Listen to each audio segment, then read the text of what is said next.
Hey guys, in this video we're going to talk about the feedback module. So let's start it on the right side. We've got four different ways of mixing the input signal, the clear signal, and the feedback signal. First of all, we have the algorithm called mix, which basically means that you've got two signals and then you can balance between them. In this case, the input parameter on the left side will behave as the mixing knob. So when it's on -1, it's fully playing back the signal that is coming into it, and you won't see anything from the feedback signal. When it's fully on the other side, it's only playing back the feedback signal. But you won't see anything if the feedback is 0 and the input is 1, because the feedback needs the input that it can feed back. What you want to do is create some kind of balance between them to make sure that you have feedback, and then bring up the feedback. This is very good if you want to create very subtle feedback effect. If you want to create a more intense one, you can use the addition, which literally means you can just add the two signals together. So once you start to turn the feedback knob up, it will increase the feedback effects very quickly.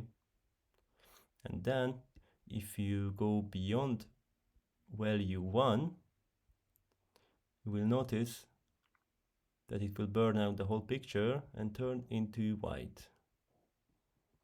If you turn below 1 again, it will come back.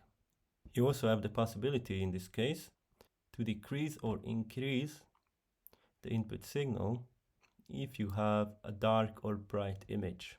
The next algorithm is a very legendary one, when you can create so-called negative feedback.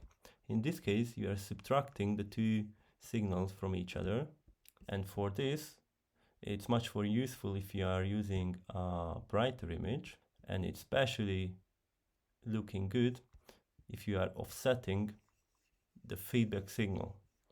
So for that, in Solum we have all the offset possibilities, very similarly to the offset displacement module in the video player, but it's offsetting the signal that is fed back into itself. If we now offsetting it, we then notice all those lines, which gives the image a very VHS-like aesthetics that we've seen many times, especially in analog visuals. But here you have the possibility to create any kind of tails and patterns with all the ways of offsetting it.